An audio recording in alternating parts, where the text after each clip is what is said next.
दोस्तों आज के इस वीडियो में हम आपके BSc second year third semester zoology के unit first process of transcription यानी कि अनुलेखन का प्रक्रम से जुड़ा हुआ ऑब्जेक्टिव क्वेश्चन और साथ ही साथ इससे जुड़े हुए वेरी शॉर्ट टाइप के क्वेश्चन को डिस्कस करेंगे। तो आज का ये वीडियो आपके लिए बहुत ही इंपॉर्टेंट होने वाला है और वीडियो में मैंने ऐसे क्वेश्चन को इंक्लूड किया हुआ है जो कि प्रीवियस ईयर आपके एग्ज़ाम में आए हुए हैं और आपके आने वाले इस एग्ज़ाम के लिए बहुत ही इंपॉर्टेंट है। तो वीडियो को आप ध्यान से देखिएगा और पूरा देखिएगा। तो आइए सबसे पहले हम मल्टीपल चॉइस क्वेश्चन को देखते हैं। तो हमारा सबसे पहला क्वेश्चन है the RNA polymerase holo enzyme transcript यानी कि आरएनए पॉलीमरेज होलो एंजाइम अनुलेखन करता है। तो आरएनए पॉलीमरेज ट्रांसक्रिप्शन में किसका ट्रांसक्रिप्शन करता है यानी कि अनुलेखन करता है?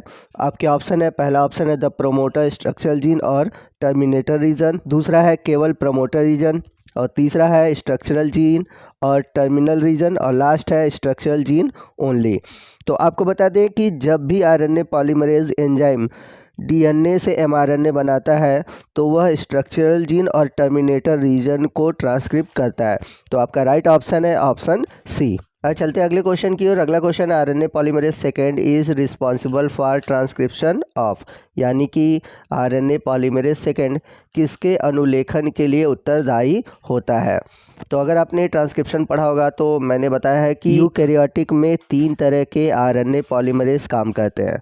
पहला है आरएनए पॉलीमरेज फर्स्ट, दूसरा है आरएनए पॉलीमरेज सेकंड और तीसरा है आरएनए पॉलीमरेज थर्ड। तो जो आरएनए पॉलीमरेज फर्स्ट है वो फॉर्मेशन करता है राइबोसोमल आरएनए का और जो सेकंड है वो फॉर्मेशन करता है एमआरएनए का, जिसे यूकैरियोटिक सेल के सेंस में कहते हैं हेट्रोजीनस न्यूक्लियर आरएनए यानी कि शॉर्ट में HNRNA। तो यहाँ पर क्वेश्चन नंबर 2 का जो राइट ऑप्शन होगा वो होगा ऑप्शन बी HNRNA। और वहीं हम बात करें आरएनए पॉलीमरेज थर्ड की तो वो फॉर्मेशन करता है tRNA का। अब चलते हैं क्वेश्चन नंबर 3 की ओर। क्वेश्चन नंबर 3 है विच one of the following is not a part of transcription unit in DNA यानी कि निम्न में से कौन सा एक डीएनए के अनुलेखन इकाई का भाग नहीं है?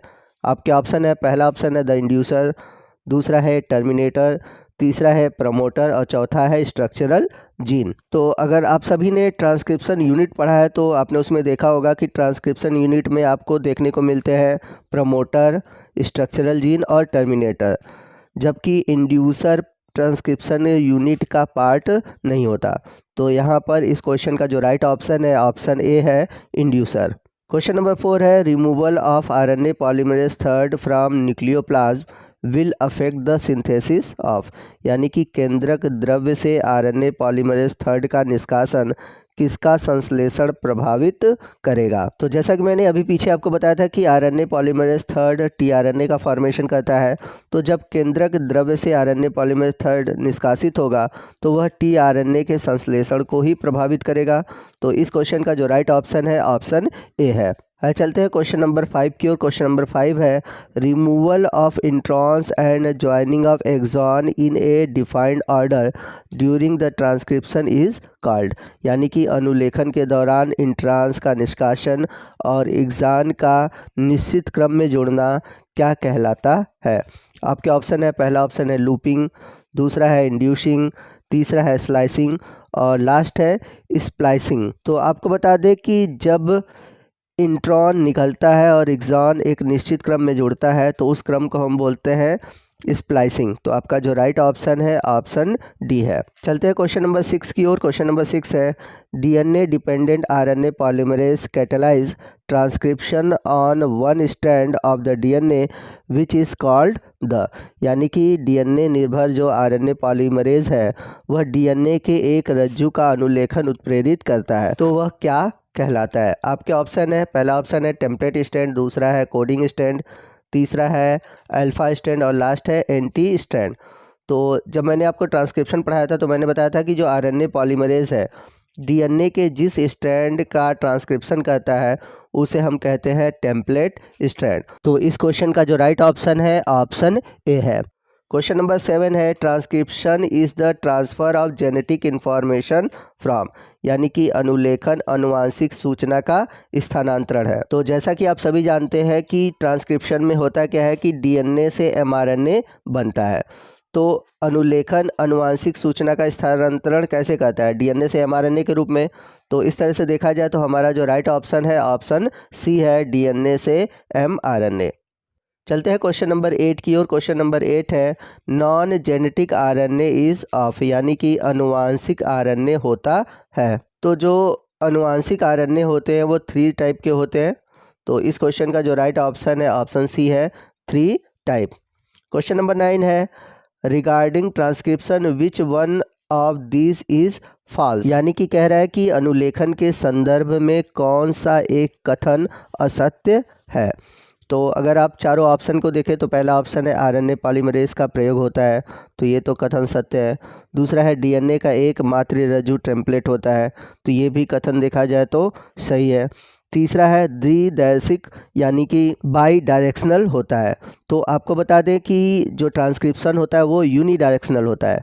तो यहाँ पर ये जो ऑप्शन दिया हुआ है ये ऑप्शन गलत है, असत्य है। तो इस क्वेश्चन का जो राइट ऑप्शन है ऑप्शन सी है। चलते हैं अगले क्वेश्चन की ओर। क्वेश्चन नंबर 10 है the enzyme required for transcription is, यानी कि अनुलेखन के लिए वांछित एंजाइम कौन सा है। तो आपके ऑप्शन दिए हुए पहला ऑप्शन है डीएनए पॉलीमरेज, दूसरा है आरएनए पॉलीमरेज, तीसरा है इंडोन्यूक्लियस और लास्ट ऑप्शन है उपयुक्त सभी, यानी कि ऑल ऑफ द एबव।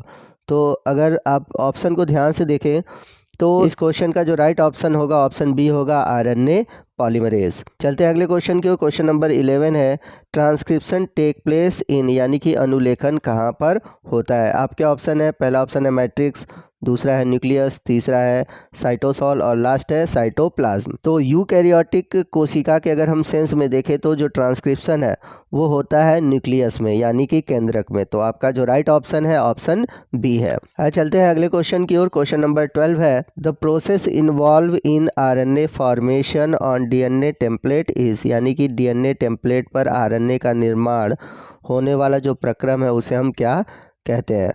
आपके ऑप्शन है पहला ऑप्शन है ट्रांसलेशन, दूसरा है ट्रांसडक्शन, तीसरा है ट्रांसक्रिप्शन और चौथा है ट्रांसफॉर्मेशन। तो बहुत सिंपल सा आंसर है इसका, और इसका आंसर क्या होगा आप हमें कमेंट करके बताएंगे। चलते हैं अगले क्वेश्चन की ओर। क्वेश्चन नंबर 13 है essential component of eukaryotic cistron are, यानी कि यूकैरियोट में जो सिस्ट्रॉन है उसका अनिवार्य घटक कौन सा है। आपके ऑप्शन है पहला ऑप्शन है इंट्रॉन, दूसरा है एक्सॉन, तीसरा है ओपेरॉन और लास्ट ऑप्शन है ऑपरेटर एंड रेगुलेटर जीन। तो यूकैरियोटिक सिस्ट्रॉन का जो इसेंशियल कंपोनेंट है यानी कि जो अनिवार्य घटक है वो है ऑपरेटर तथा नियामक जीन, यानी कि ऑपरेटर एंड रेगुलेटर जीन। तो आपका राइट ऑप्शन है ऑप्शन डी। चलते हैं अगले क्वेश्चन की ओर। क्वेश्चन नंबर 15 है during transcription the DNA site eight which RNA polymerase bind is called, यानी कि अनुलेखन के दौरान डीएनए स्थल जिस पर आरएनए पॉलीमरेज जुड़ता है उसे क्या कहते हैं। आपके ऑप्शन है पहला ऑप्शन है प्रोमोटर, दूसरा है रेगुलेटर, तीसरा है रिसेप्टर और लास्ट है इन्हेंसर। तो ट्रांसक्रिप्शन के दौरान जो डीएनए है, डीएनए के जो प्रमोटर रीजन है उस पर ही आरएनए पॉलीमरेज जाकर जुड़ता है। तो इस क्वेश्चन का जो राइट ऑप्शन है ऑप्शन ए है। तो दोस्तों इसी के साथ हमारा आज का जो ये ऑब्जेक्टिव क्वेश्चन था वो ख़त्म होता है। नेक्स्ट वीडियो में हम इसी टॉपिक के यानी कि इसी यूनिट से जुड़े हुए जो वेरी शॉर्ट टाइप और शॉर्ट टाइप क्वेश्चन है उनको सॉल्व करेंगे। तो आपको आज का ये वीडियो कैसा लगा कमेंट करके ज़रूर बताइएगा। वीडियो अच्छा लगा हो तो वीडियो को लाइक और शेयर करना मत भूलिएगा, और कोई भी डाउट हो आप हमसे कमेंट करके पूछ सकते हैं। तो मिलते हैं अगले वीडियो में अगले टॉपिक के साथ, तब तक के लिए जय हिंद जय भारत।